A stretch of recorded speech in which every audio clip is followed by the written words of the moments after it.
जय हिंद. तर बघा, जर समजा उद्या तुमचा गणिताचा पेपर आहे आणि तुम्ही गणिताचा अभ्यास केला आणि पेपरला गेले, ठीक आहे, आणि तुम्ही गणिताच्या पेपरच्या ऐवजी तुमच्या हातात नाही का इंग्लिशची क्वेश्चन पेपर आली, तर काय होईल? तर नाही का गडबड होऊन जाईल, बरोबर आहे का नाही? तर तसंच झालं आहे कुठं, तर नायगाव या ठिकाणी, नायगाव मुंबई. तर त्या ठिकाणी जे मुलींचं नाही का 800 मीटर असतं, तर 800 मीटरला मुलींनी प्रॅक्टिस केली असते 400 मीटरच्या ट्रॅकवरती, आणि त्या ठिकाणी होतं आहे काय, तर 200 मीटरच्या ट्रॅकवर तुमचं 800 मीटर, ठीक आहे. तर मग त्या ठिकाणी तुम्हाला 400चे 2 राऊंड मारण्याऐवजी किती मारावं लागत आहे? आता हे 200 मीटरचा ट्रॅक आहे म्हटल्यानंतर तुम्हाला 200 मीटरचे 4 राऊंड मारावं लागत आहे. आणि ह्याच ठिकाणी गडबड होते का आपण प्रॅक्टिस केली असते 400 मीटरवरती आणि 200 मीटरवरती तुम्हाला ग्राउंड हे द्यायचं आहे. तर नाही का टायमाचं नियोजन कसं करायचं, तर त्या ठिकाणी नाही का मुलींची जरा गडबड होऊन जाते, गोंधळ होऊन जातं. तर त्याविषयी आपण नाही का ह्या व्हिडिओमध्ये बोलणार आहोत. जर समजा हे आता तुम्हाला 800 मीटर मारायचं आहे आणि तुम्ही 400चा एक राऊंड कंप्लीट केला आणि दुसरा राऊंड मध्येच सोडून दिला, तर तुमचं नाही का मेरिटमध्ये, समजा ग्राउंडच्या मेरिटमध्ये कुठं नाव येईल का? तर येणार नाही. ते फायनल रिझल्ट काय असो, पण तुम्हाला कंप्लीट करावं लागतं. त्याच पद्धतीनं हा व्हिडिओ नाही का तुम्ही पूर्ण बघा, तेव्हा शिकत तुम्हाला नाही का याच्यात मला काय सांगायचं आहे आणि तुम्ही कशा पद्धतीनं जे 200 मीटरचे 4 राऊंड आहे ते एकदम प्लॅनिंगफुली कसे मारायचे त्याबद्दल माहिती होणार आहे. तर बघा, सगळ्यात पहिले आता अगोदर आपण काय करायचो, प्रॅक्टिस करायचो, तो ती करायचो 400 मीटरच्या ट्रॅकवरती, आणि अचानक आलं आहे 200 मीटर. तर जे कॅल्क्युलेशन आपण अगोदर माइंडमध्ये ठरवलेलं होतं ते आपल्याला नाही का ह्या ठिकाणी जमणार नाही, बरोबर आहे की नाही? कारण 4 राऊंड आपल्याला या ठिकाणी मारायचे. तर बघा, 4 राऊंड आता 200चे कसे मारायचे? तर जर समजा तुम्ही पहिला राऊंड धावायला घेतला, ठीक आहे, समजा हा तुमचा स्टार्टिंग पॉईंट आहे, ठीक आहे, स्टार्टिंग पॉईंट आहे, आणि मुली सोडल्या समजा, आता डिटेल समजा 20 मुलींची डिटेल आहे, तर त्या ठिकाणी नाही का तुम्हाला 20च मुली सोडतील असं नाही, 30 40 50 त्यांच्या हिशोबाने ते मुली सोडत राहतात. सेन्सर असतं, इथून ही लाईन क्रॉस केली की तुमचा टाईम हा स्टार्ट होत असतो. तुम्ही चालत जा, पळत जा, कसं जा, तुमचा टाईम हा सुरू झालेला आहे. तर समजा ही तुमची स्टार्टिंग लाईन आहे आणि तुम्ही सुरुवात केली हे तुमच्या पहिल्या राऊंडला, आहे का नाही? तर पहिल्या राऊंडला, तर हा पहिला राऊंड तुम्ही कसा मारणार आहे किंवा किती वेळात तुम्हाला मारायचं आहे का नाही? तर बघा, आता हा इथून तुमचं स्टार्टिंग झाली आहे, तर अगोदर लक्षात ठेवायचं आहे की तुमचा राऊंड सुरू होताना जर तुम्ही जास्त बाहेरून इकडून धावले, ठीक आहे, तर ह्या साईडनं जर धावले तर तुम्हाला जास्त वेळ लागणार आहे. म्हणून काय करायचं आहे की तुम्हाला नाही का ह्या साईडला, म्हणजे जी मधली बाजू आहे, तर ह्या मधल्या बाजूला पकडून तुम्हाला नाही का धावायचं आहे. आणि जरी समजा तुम्ही लाईनमध्ये ह्या साईडला उभे, तर तुम्हाला ह्या साईडला पळणाऱ्या ज्या मुली असतील त्यांना कव्हर करून पुढे यायचं आहे आणि ह्या साईडला चिपकून तुम्हाला रनिंग करायचं आहे.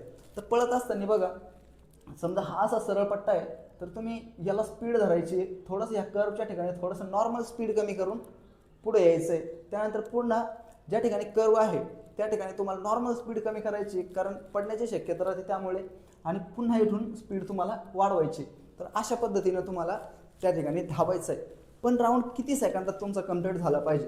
तर बघा, जर त्याचं कॅल्क्युलेशन केलं तर पहिला राऊंड हा तुम्हाला नाही का कमीत कमी 45 सेकंदामध्ये हा राऊंड झाला पाहिजे. आणि हा काही 400चा राऊंड नाही, हा 200 मीटरचा राऊंड आहे, त्यामुळे 45 हे एकदम इझिली तुम्ही मारू शकतात. आणि सुरुवात केली म्हणजे एखादी मुलगी जर फास्टमध्ये धावती, जोरात धावती, तर ती पळते म्हणून तुम्ही पण पळायचं नाही, ठीक आहे की नाही? कारण जर समजा आता आपल्याकडे तुम्हाला एक उदाहरण देतो, जर समजा मोटरसायकल आहे आणि मोटरसायकल आपण चालू केली, पहिला गिअर टाकला, थोडंसं पुढं गेलं आणि डायरेक्ट चौथ्या गिअरवर गाडी टाकली, तर काय होईल? गाडी ही बंद पडेल. तसंच नाही का ह्युमन बॉडी आहे, जर तुम्ही नाही का डायरेक्ट स्पीड घेतला तर तुम्ही एक राऊंड तर कंप्लीट करशाल, पण तुम्ही नाही का जे 4 राऊंड आहे ते कंप्लीट करणार नाही, कारण पूर्ण बॉडी तुमची थकून जाईल, तुमचे पाय हे लॉक होऊन जातील, श्वास घ्यायला तुम्हाला त्रास होईल, आणि तुम्ही नाही का तुमचं जे काय 800 मीटर आहे ते कंप्लीट पण करणार नाही. त्यामुळे ही चूक कोणीही करायची नाही की डायरेक्ट नाही का जोरात सुसाट धावायचं नाही. पहिला राऊंड हा तुम्हाला एकदम मीडियम धावायचा आहे, आणि फक्त तुम्हाला बॉडी ही नाही का वॉर्म करून घ्यायची, गरम करून घ्यायची. त्यानंतर तुमचे ॲटोमॅटिक पाय हे चालायला लागणार आहे. आणि श्वास हा कसा घ्यायचा आहे, तर तोंड आणि नाक दोन्हीने तुम्हाला श्वास घ्यायचा आहे. फक्त काय मुली काय करतात की तोंड बंद करून आणि फक्त नाकाने श्वास घेतात, तर त्याने नाही का तुम्हाला त्रास होतो आणि तुम्ही नाही का चांगल्या पद्धतीनं धावू शकत नाही. म्हणून तुम्हाला नाही का तोंड आणि नाक ह्या दोन्हींनी श्वास घ्यायचा आहे.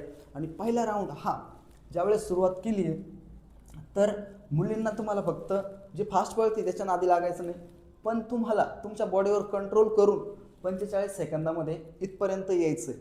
त्यानंतर ज्यावेळेस तुमचा तिसरा राऊंड हा सुरू होणार आहे, तर मुलींना नाही का, ज्या समजा तुमच्या पुढं मुली असणार आहे, तर त्यांना नाही का काटत म्हणजे त्यांना पाठीमागं टाकत तुम्हाला पुढे यायचं आहे, पुढे यायचं आहे.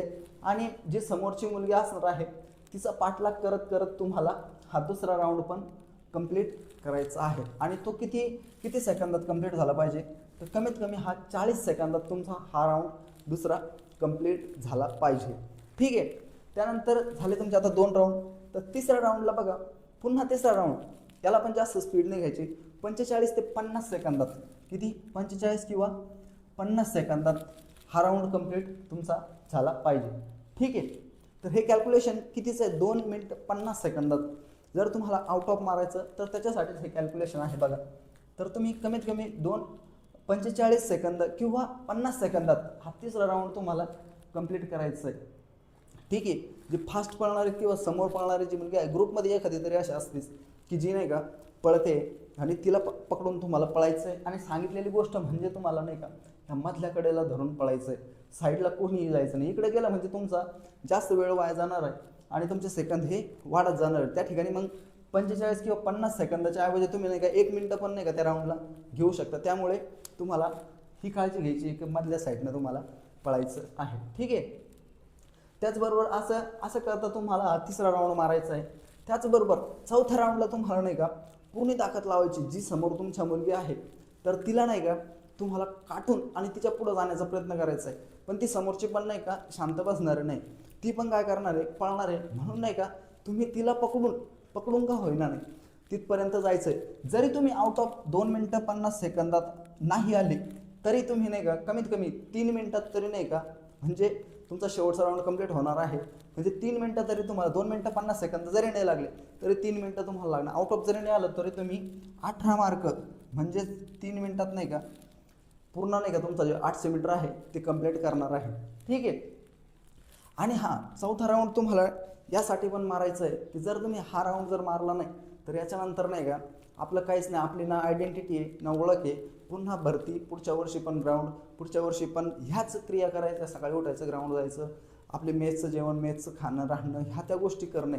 ठीक आहे. आणि आपल्याला घरचे चान्स देतील किंवा नाही देतील हे त्यांच्यावरती आहे. किंवा मग शुभमंगल सावधान हे 2च पर्याय आहे.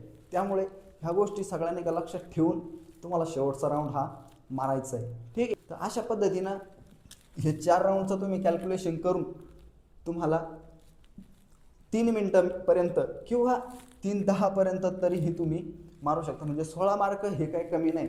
कारण 16 मार्क मिळवणं पण नाही का सोपं नाही, खूप नाही का जीवाचं रान करावं लागतं. तेव्हा नाही का 16 मार्क्स भेटतात, म्हणजे 3 मिनिटं 10 सेकंद. तर याच्यामध्ये तुम्ही नाही का थोडंसं आणखी चेंज, हे नाही का आउट ऑफचं 2 मिनिटं 50 सेकंदाचं कॅल्क्युलेशन होतं. पण याच्यात जर समजा एखाद्या कोण आउट ऑफ नाही जमलं तर 3 मिनिटात किंवा 3 मिनिटं 10 सेकंद, म्हणजे बघा हा राऊंड तुम्ही शेवटचा 40 सेकंदाच्या ऐवजी 50 सेकंदात पण कंप्लीट करू शकता. किंवा हा तिसरा राऊंड पण तुम्ही 40च्या ऐवजी 50 सेकंदात कंप्लीट करू शकता. म्हणजे आणखी जरी 20 सेकंद तुम्हाला लागले तरी तुम्ही नाही का 16 मार्कात येता.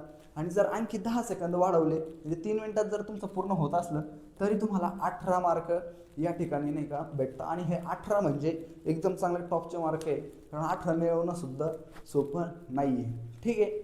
तर अशा पद्धतीनं तुमचं जे काही 200 मीटर होतं ते ह्या 200 मीटरचं प्लॅनिंग करून तुम्हाला पळायचं आहे. आणि मेन म्हणजे नाही का कुठल्याही प्रकारची नाही का गडबड होऊन द्यायची नाही, घाबरायचं नाही. कारण तिथे गेल्यानंतर वातावरण बघून आपण सकाळपासून लाईनला असतो, त्याचबरोबर पोटात काही नसतं, आणखी अशा बऱ्याच अडचणी राहतात. त्याच्यामुळं आपण नाही का थोडंसं घाबरून जातो, वीक होतो.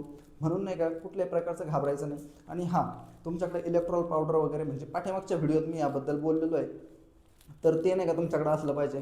खजूर म्हणा, ऑरेंज संत्रा म्हणा, किंवा पाणी म्हणा ऑरेंजचं, किंवा इलेक्ट्रॉल पावडर, हे तुमच्याकडे असलं पाहिजे. थोडं थोडं घ्यायचं आहे. आणि रनिंग झाल्यानंतर पण डायरेक्ट तुम्ही नाही का एकदाच पाणी प्यायचं नाही, कारण बॉडी नाही का गरम झालेली असते, घाम आलेला असतो आणि हृदय नाही का एकदम फास्ट कार्य करत राहतं. त्यामुळे नाही का ह्या गोष्टी हे चूक करायची नाही का डायरेक्ट एकाच टाईमला पाणी प्यायचं नाही, नॉर्मल एक एक घोटने तुम्ही पाणी प्यायचं आहे. ठीक आहे. तर ह्या सगळ्या गोष्टी तुम्ही फॉलो करा.